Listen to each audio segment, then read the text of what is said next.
c'est parti. Je m'organise sur les Mekorot. Shimon, si tu veux commencer avec l'intro, etc. Pas que cher. On commence. Tov. D'abord, on est l'avant-veille, mais bientôt Guimel et Sivan. Donc, on est avant Shavuot. Shavuot, la Megillah, Shalom Aleichem Baruch Haba. La Megillah qui est propre à celle de Shavuot, c'est Megillat Ruth. C'est la Megillah que les Ashkenazim lisent avec la Beracha de Amikra Merila. Et nous, c'est une Megillah qu'on lit avant Mincha, sans Beracha. Pourquoi on lit Ruth à Shavuot? L'une des explications, si Jérémie nous trouve le Yerushalmi Betsa, Perek Bet Halacha Dalet, on verra là-bas que David Amelech, magnifique. Alors attends, Perek Bet Halacha Dalet. Très bien. Voilà, c'est bien.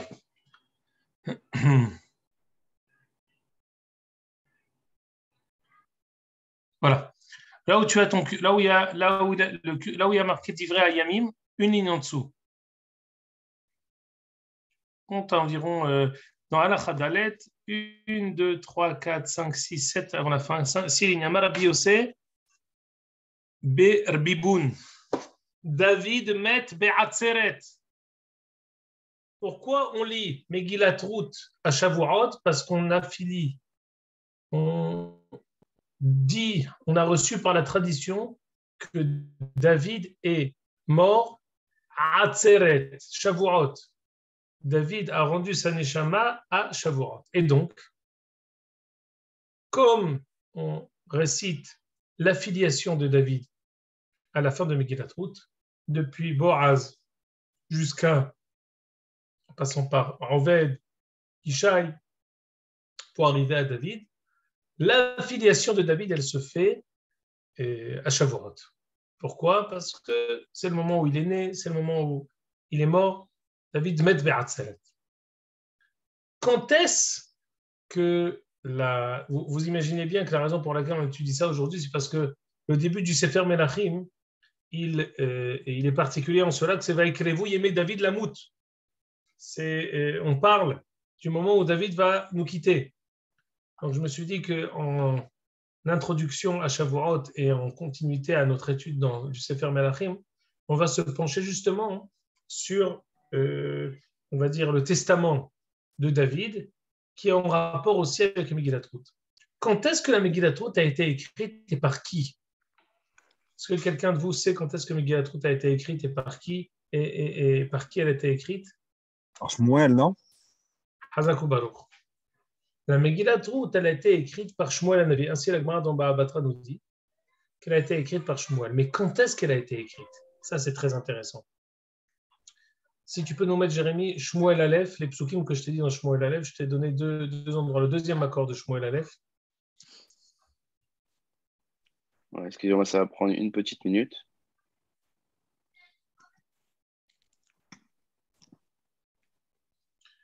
On sait que lorsque David était en fuite de Shaoul, que Shaoul le poursuivait à mort, on sait qu'il s'est réfugié dans un endroit qui s'appelle... Il est parti, en fait, il a couru chez Shmuel. Son seul rempart, son seul endroit où il pouvait se réfugier, c'était celui qu'il a choisi comme roi. Imaginez-vous que, en fait, c'est tout à fait logique, parce que, d'une certaine manière, David a dit à Shmuel, écoute, tu m'as oint, tu m'as choisi comme roi, et finalement, je suis poursuivi. J'aimerais te demander, est-ce que tu peux maintenant me dire où on en est, vers où on va? Quel est cet antagonisme profond que j'ai avec tout le monde? J'arrive pas à pouvoir émerger. Pas celui-là, le prochain, ça c'est Yudzaïn, Yudzaïn. Yudzaïn Nudvav, je veux Yudtet, Yudtet.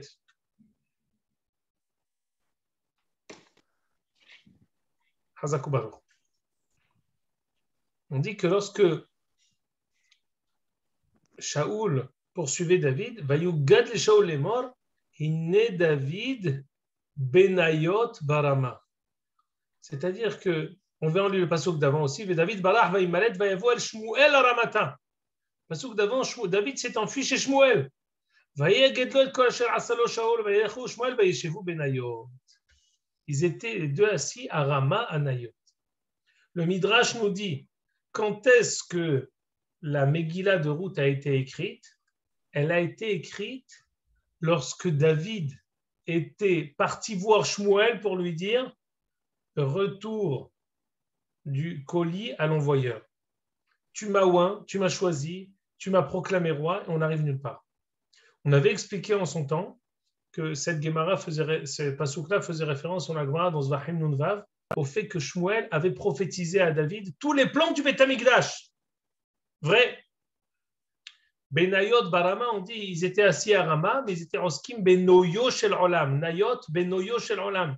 La plus belle beauté du monde, qui est le Beth Amikdash. Mais le Midrash nous dit aussi qu'en même temps qu'il a prophétisé Shmuel à David tous les plans du Beth Amikdash qu'il ne va pas lui construire, mais son fils, il a aussi rédigé la Megillat Ruth. Il lui a dit ne crois pas que ton affiliation est remise en cause. David a eu, d'une certaine manière, il a senti l'antagonisme qui disait qu'il n'est pas apte à être roi. C'est à ce moment-là que Megillat Ruth a été écrite. Maintenant, quelle a été, et j'aimerais qu'on vienne maintenant au Sefer Melachim Aleph Perek Aleph. Après toute cette introduction, on va revenir au Melachim Perek Aleph. Aleph Perek Aleph, c'est là où on s'était arrêté. La semaine dernière, on a fait une introduction. Et là, maintenant, on va essayer de voir très brièvement, on va survoler le Melachim Aleph Perek Aleph, et on va essayer de dire une remarque.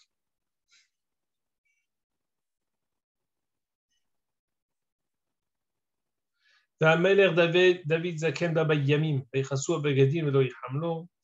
on avait expliqué de trois manières le fait que Baba Yamim, en fait, on arrive maintenant dans une nouvelle ère, l'ère du Beth Amikdash. On a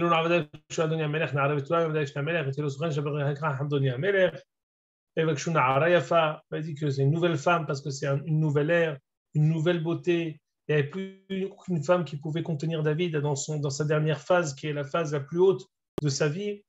On a vu toute cette épisode. On continue maintenant vers la révolte d'Adonia ben Haggit. Adonia ben Haggit a voulu prétendre au trône.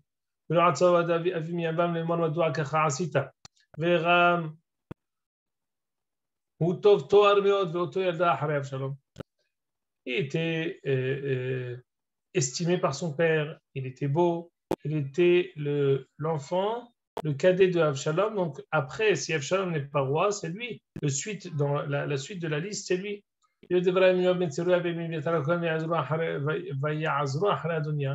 s'est entouré de deux personnes très respectables, Yoav et Eviatar, pour pouvoir prétendre au trône. De l'autre côté, Tzadok HaKohen Bnayo ben Yehoyada, Nathan Navi, Shimei ben Yagiban Sheleved, Lo hayu im Adoniyahu. Nathan Navi, c'est celui que je veux souligner, il n'allait pas avec Adonia. Adonia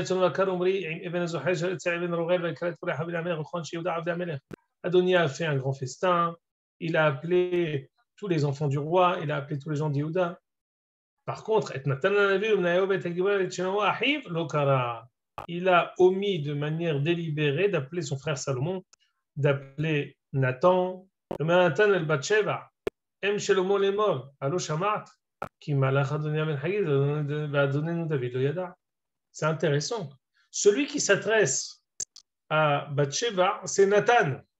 On aurait pu croire que Batsheva, elle va pleurer à Nathan, à Navi, pour lui dire, mais ils sont en train d'essayer de prétendre au trône. Pour souvenir, Batsheva est la femme de David. Les deux, David et Batsheva, sont les parents de Shlomo HaMelech. Nathan HaNavi a dit à David HaMelech, Shlomo bincha yimloch acharecha. Ton fils Salomon régnera après toi. En fait, on voit que le début du Sefer Melachim, on réveille encore le loup blanc. On a dit que tout le Sefer Shmuel, c'était en fait un paiement de Het Batsheva, du scénario qui s'est passé entre David et Batsheva. David a payé. et toutes les pérégrinations et tous les épisodes qu'il a eus tout au long du Sefer Shmuel, dans sa deuxième partie, c'est en fait une punition pour ce qu'il a eu. Mais à la fin, finalement, David, il a été agréé, David, il a été roi. David, il a été reçu par tout le monde. Encore une fois, quand on arrive avant l'avènement total de Shlomo, on va dire, quand on arrive à la fin du règne de David, quand on arrive à l'ère du Beth Amikdash, en fait, toutes les passions se réveillent. Retenez ce klal dans tout le Tanakh. Quand on fait un changement de phase, alors tous les loups blancs se réveillent. Tous les antagonismes, tous les enjeux, tout ce qui était mitahat lepnei hashetach se réveille. C'est pas seulement fortuit. C'est pas fortuit, c'est quelque chose de amitiméode. Quand on s'élève à une nouvelle madriga, alors de régler, on essaye d'arranger, on essaye de trouver une solution à tous les manquements qui nous ont précédés. Maintenant, on a dit la semaine dernière que la particularité du Sefer Melachim, mis à part le règne de Shlomo, ça correspond, et c'est intimement lié, au Beth Amikdash. Quand Am Israël arrive à la madriga du Beth Amikdash, est arrivé le moment d'un birour. Quand on arrive au moment du Beth Amikdash, il faut maintenant faire une nouvelle soukia sur Malchut Bet David. Tout ce qui est arrivé avant avec Shmuel, avec tous ceux qui ont poursuivi David, c'est une chose. Maintenant, on va faire un nouveau bureau. On ouvre la soukia de nouveau. On ouvre encore cette question. On va essayer de voir qui a raison. Est-ce que c'est Adonia qui a raison? Encore une fois, Yoav, il va se réveiller pour dire non, je ne vais pas avec toi, David. Le même qui était avec Avshalom, il voulait être avec Avshalom. Il voulait à chaque fois, il était le premier à vouloir tendre, à aller vers quelqu'un d'autre. Cette fois, il est vraiment parti avec la partie adverse. Et c'est un moment pour nous de les varer et tasougia, de se repencher, de se replonger sur toute cette, on va dire, sur tout ce sujet, sur tout ce dossier. Est-ce que David et Bathsheba vont être la ramification, la branche ultime et unique de la Malchut? Maintenant, je vais vous demander la question. Pourquoi pas? D'accord, on sait que l'épisode entre David et Bathsheba, il a pris la tournure qu'il a pris, comme ce qu'on a étudié. Mais qu'est-ce qui se cache? Qu'est-ce qui est sous-jacent du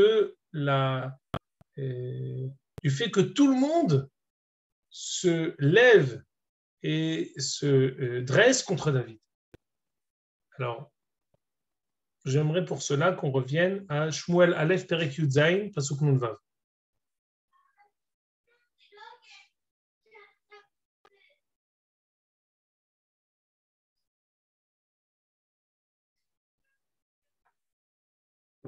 Très bien. On dit que lorsque David s'est avancé pour tuer Goliath et qu'il l'ait tué, il est revenu vers Shaoul en héros.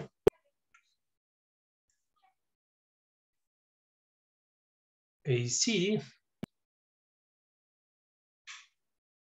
on voit ici, on commence le pasuk depuis Vayomer HaMelech She'alata ben Mizeh ha'elem.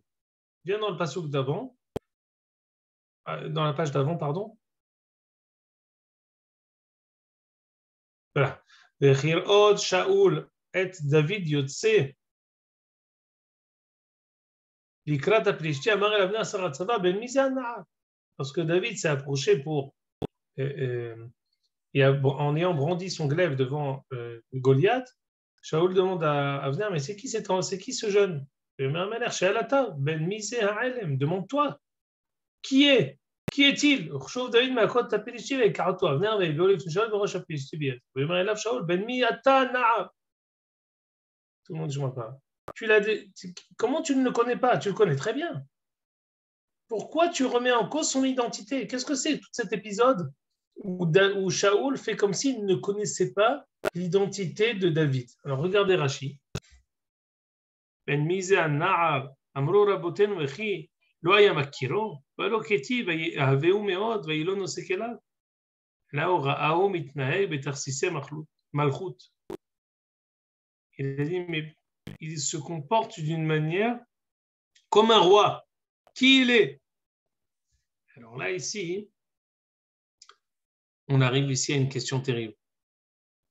Le Rashi continue au nom de la Gemara et dit Im ba mimishpachat Peretz melech yeh. S'il est descendant de Peretz, il sera roi. Ve'im mimishpachat Zerach ba hashuv yeh. Il deviendra quelqu'un d'important. Amar lo doeg. עד שאתה שאול אם בא ממשפחה שהוא הגון למלכות אם לאו שאל אם ראוי לבוא בקהל שהרי מירות המואביה בה. אמר לו אבנר שנינו עמוני ולא עמונית, אמר לו דואג אם כן ממזר ולא ממזרת, אמר לו כאן נאמר הדעה אשר קידמו אתכם וכו'. On voit ici que Doeg était le plus grand opposant de David, mais antérieurement à l'épisode de David et Bathsheba, il y a en fait une question profonde sur l'identité de David. Est-ce qu'il est juif ou il n'est pas juif? Il y a des peuples que même s'ils se convertissent, on ne peut pas se marier avec eux. Ils ne peuvent pas, on ne peut pas se marier avec eux. Même s'ils se convertissent, on ne peut pas se marier avec eux. On ne peut pas. Dit Doeg, comment tu me dis, est-ce qu'il se comporte comme un roi? Est-ce que ce sera un notable? Est-ce qu'il deviendra roi? C'est pas ça la question. Demande Michael, est-ce qu'on peut se marier avec lui? Alors Avner, naïvement, dit à Doeg, je ne comprends pas. Tu ne connais pas la massorette qu'on a eue de Hazal, Ammoni veut le Ammonite. On ne reçoit pas seulement les mâles, mais les femelles. Ruth, on la reçoit. Et Doeg, en fait, remet en cause cette dracha. J'aimerais vous dire que sous-jacent de cette, de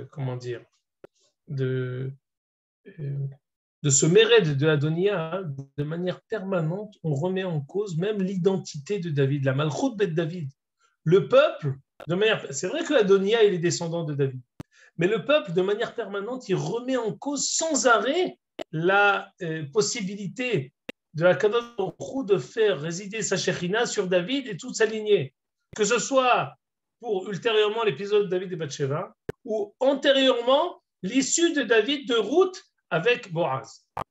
Et en fait, si on voit dans Megillat Ruth, il y a encore 2 endroits où on a remis en cause cette dracha. Est-ce que Jérémy, tu peux mettre Megillat Ruth, les Mekorot que je t'ai mis dans Megillat Ruth?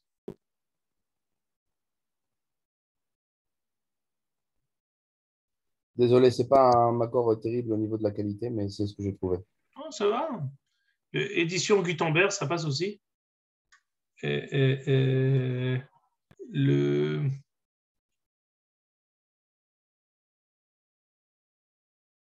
Alors voilà.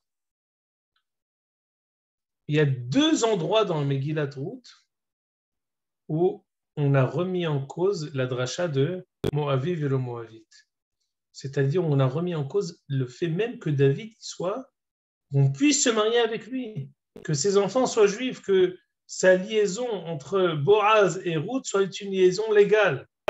Regardez ici, à la fin du livre, lorsque Ruth vient pour prétendre à se marier avec la famille de Boaz, avec la famille de Elimelech, il y a un certain Tov, un certain Peloni Almoni qui va refuser. Regardez dans Perek Dalet, Pasuk Aleph, où Boaz ala hasha'ar vayeshev shav ve'hine hagoel over asher diber Boaz vayomer sur Hashem po Peloni Almoni.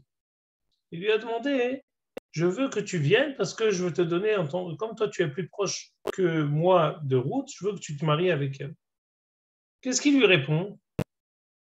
Il lui dit, Vaikar asara anashim, shevu po imanu, helkat hasadeh asher le'achinu, vani amarti egle oznecha. Après, il va dire, non, je ne veux pas marier, pen ashhit et zar'i. Regardez ce que dit Rashi. Peloni almoni. Almoni, pourquoi aujourd'hui, Peloni almoni, c'est quand on veut dire un illustre inconnu, Peloni almoni. Mais le makor de ça, hein, c'est le passouk ici dans Ruth. Regardez Rashi, le dernier Rashi, almoni. C'est quoi le mot almon? Rashi nous dit almoni. Mi belishem. Almoni shaya alman mi divrei Torah. Il était veuf de divrei Torah. שהיה לו לדרוש עמוני ולא עמונית, מואבי ולא מואבית, והוא אמר פן אשחית את נחלתי. Imaginez-vous. La raison pour laquelle on voit tout l'enjeu entre le Goël et Boaz, comme si c'est un enjeu, non, bon, elle n'est pas très jolie, Ruth, donc je te laisse le jeu, vas-y, Bechavod. Et Boaz, il dit, bon, c'est pas grave, alors d'accord. Non, mais c'est pas ça du tout l'enjeu. L'enjeu, c'est un enjeu terrible de Torah chez Béalpé. Est-ce qu'on est les Talmidei Moshe Rabbeinu et qu'on a fait la dracha que les seuls qu'on repousse, c'est les mâles, ou alors on est des personnes qui se permettent d'être holkim sur Moshe Rabbeinu, sur la Masoret de Shmuel Aramati, qui Shmuel Aramati dans son Beddin a dit Kol mi shelo yomar amoni velo amonit moavi velo amonit idaker behared. Et il y en a qui ont été holkim. Parmi eux, ce Goël, ici il y a une mahloket terrible de Torah Shebe'alpé. Et le Midrash Ruth nous dit que Doeg min haya. On a dit la dernière fois que Doeg, il est gentil, il n'est pas gentil. Non seulement il n'est pas gentil, non seulement elle n'a halek le'olam haba, mais c'est un hérétique. Il remet en cause la maçonnerie, la tradition. Alors, on n'a vraiment pas l'occasion maintenant de pouvoir étudier ça, mais c'est le sujet d'un shiur entier, parce que de l'extérieur, bon, c'est comme si, mais pourquoi il s'attache à cette dracha? Il y a 1000 drachot, il n'a pas trouvé une autre dracha pour être holek sur Hazal. Ici, je vous dis vraiment, je vous ouvre une fenêtre pour que vous réfléchissiez, mais on ne va pas pouvoir élargir et approfondir. Ici, qu'est-ce qu'il a répondu Doeg? Doeg a dit Amon ou Moav, on ne les reçoit pas parce qu'ils ont été cruels avec nous, ils n'ont pas voulu nous approvisionner. Vous savez, mais ceux qui ne nous ont pas approvisionnés, c'est les mâles, ceux qui font la guerre, mais les femelles ne sont pas censées faire la guerre. Qu'est-ce qu'il répond Doeg? Il dit non, bien sûr, les femmes, elles sont censées aider ce qu'elles peuvent faire. C'est là que le vice de Doeg il est tombé. Il n'a pas été holek seulement sur une dracha. Il a été holek ici sur Tzni'otam shel Bnot Israël. Il a été holek sur la place de la femme dans la Torah. Il a été holek sur la place de chacun et le rôle respectif de chacun des deux. Et à ce titre, lui, il a voulu dire que les femmes, il faut qu'elles aillent faire la guerre, il faut qu'elles sortent. C'est ça ce que Doeg il a voulu dire. Et Avner, Shmuel, Beddino chez Shmuel Aramati, Megillat Ruth, toute la Megillat Ruth, c'est quoi? C'est la Tzni'ut de Ruth. Va au deuxième passouk que je t'ai dit, Jérémie. Dans Ruth. Ah, magnifique. Non, c'est pas ça. Je t'avais demandé aussi. Pardon, ça c'est la même chose, pardon.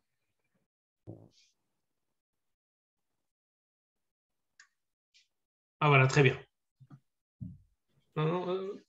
La première fois que Ruth est apparue, alors, regardez ici. Pasuk Gimel. Elle s'est comportée d'une manière très réservée. Elle est arrivée à la parcelle de terre de Boaz.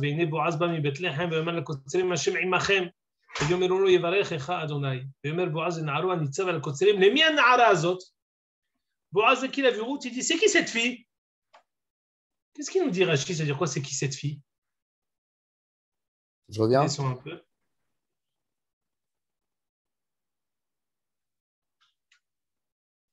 Voilà, le Rashi précédent, voilà. Descends, s'il te plaît. Oh. Les mian na'arazot. Dit Rashi, v'chi darko shel Boaz lish'ol ban nashim. Elle a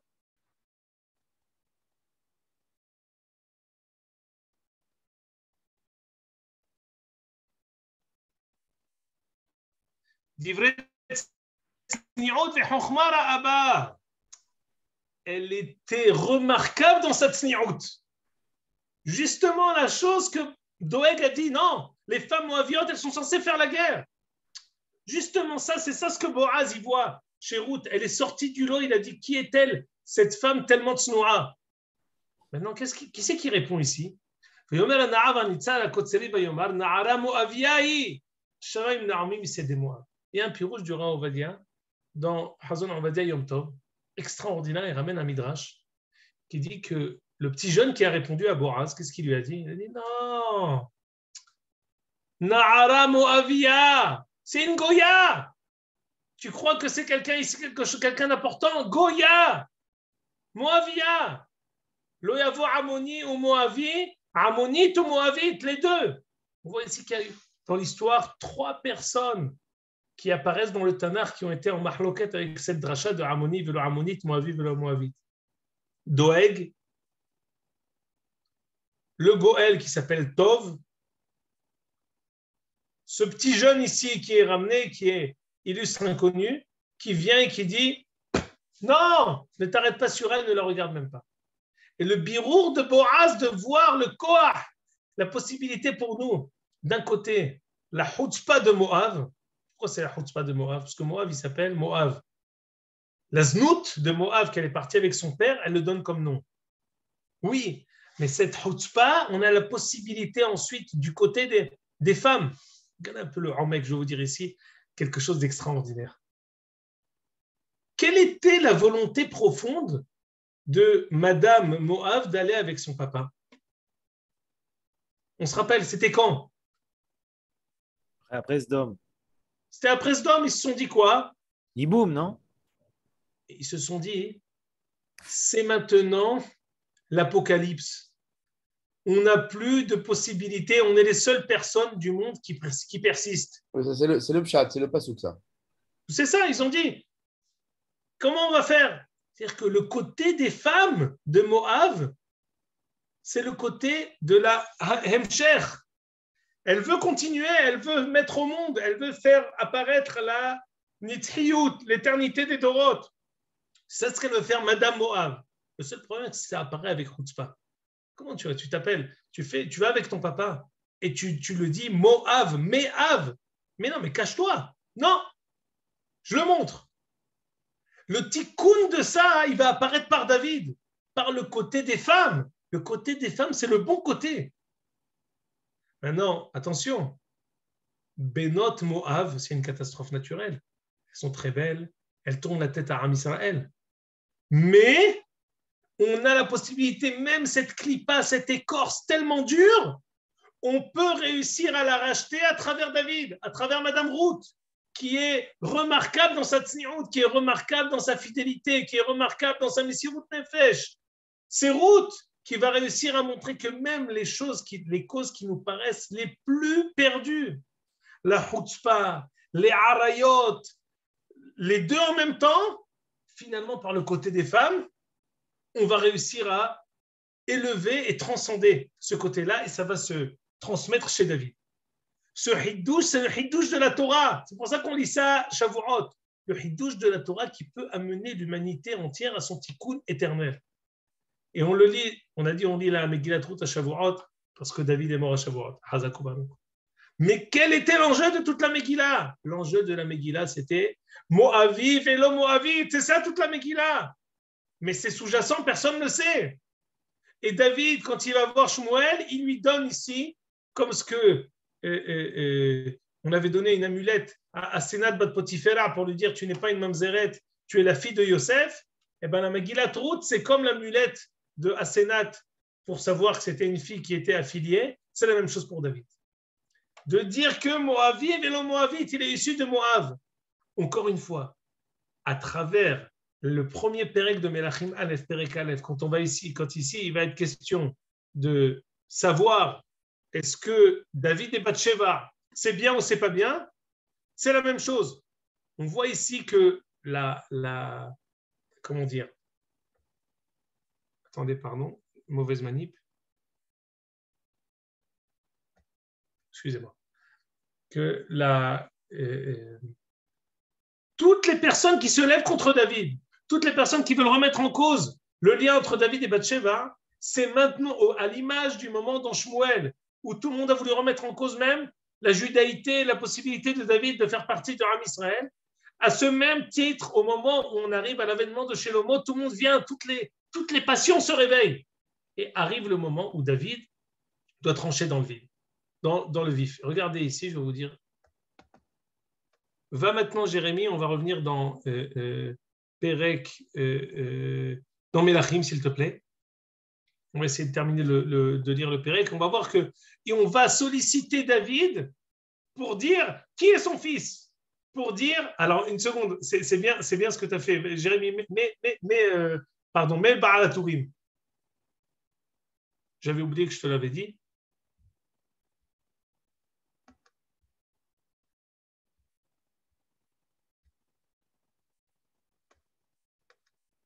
Voilà. On sait qu'il y a marqué à propos de David, Vaikrevu yemé David lamout.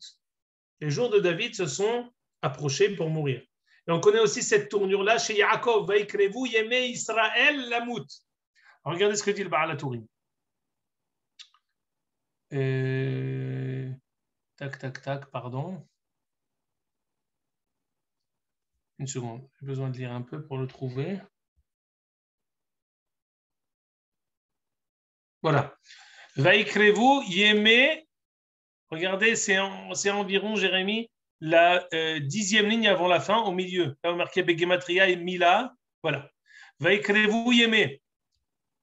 Alors, comme il nous a sorti la Otsaad Gutenberg, alors tout est sans comment dire, tout n'est pas méfournach, mais je vais vous dire ce qui est écrit. Vaikrevu yemé, Bet Bammasora. Il y en a 2 dans tout le Tanakh.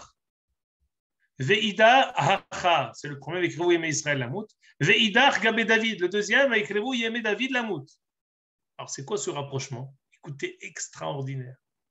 Itaba Medrash, Amar HaKadosh Baruch Hu, Ata asita kuf mem zayin mizmorim keminat shnot Yaakov, tizke kemoto mahu uvno malchu beyahal, af ata imloch Shlomo bincha behayecha. Yaakov, il a eu la particularité que son fils Yosef était roi de son vivant. Tu as rédigé 147 psaumes. Yaakov Avinu a vécu 147 ans. Alors tout de suite, tout le monde se lève et dit, mais non, il y a 150 psaumes. Mais je vous dis tout de suite que tout le monde sait qu'il y a les psaumes qui ne commencent pas par l'Amnatseah, Mizmor, Alléluia, etc., ou Tehillah, ils ne sont pas comptabilisés. Entre autres, la Gemara nous dit que Ashrei Aish et l'Amara Geshu Goyim, c'est un Pérec.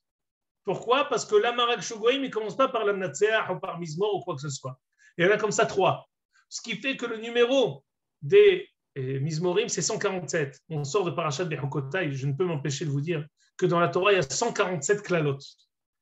Celle de Bechukotai et celle de Kitavo, 98 et 49. 98 et 49, ça fait 147. Les 147 psaumes de David, ils sont les 147 kélalot qui sont écrites dans toute la Torah. La force de David, c'est de réussir à briser toutes les kélalot. La force de David, il y a un rapprochement profond entre Yaakov et David. Et Vaikrevu yemé David lamout. Vaikrevu yemé Israël lamout. Ici, il est question de mettre, d'installer Salomon du vivant de David sur le trône, au même titre que Yosef était sur son trône, peut-être pas roi d'Israël, mais roi en Égypte du vivant de Yaakov. Et la fin de cet épisode, parce qu'on ne va pas avoir le temps de tout lire, c'est que quand on va poser la question à David, alors, t'es pour qui? C'est Adonia ben Haggit et il y a Shlomo, t'es pour qui? Mais il n'y a pas de question. Vous inquiétez pas. Je tranche. Shlomo hu yeh melech. Avant qu'on arrive à l'ère du Beth Amikdash, on consolide la malchoute de Salomon. C'est ici le maquet bépatiche de tous les éléments, tous les événements et toutes les turbulences que David a vécues, qu'au moment où on est censé trancher, au même titre que Shmuel a tranché, que Ammoni et Ammonite, Moabit et Moabite, David va trancher. Ma branche, la branche du Mashiach, elle est uniquement par le biais de Bathsheba. La semaine prochaine, Bezrat Hashem, on étudiera la Vaikrevu yemé David lamout, l'Haftara de Parashat Vayechi.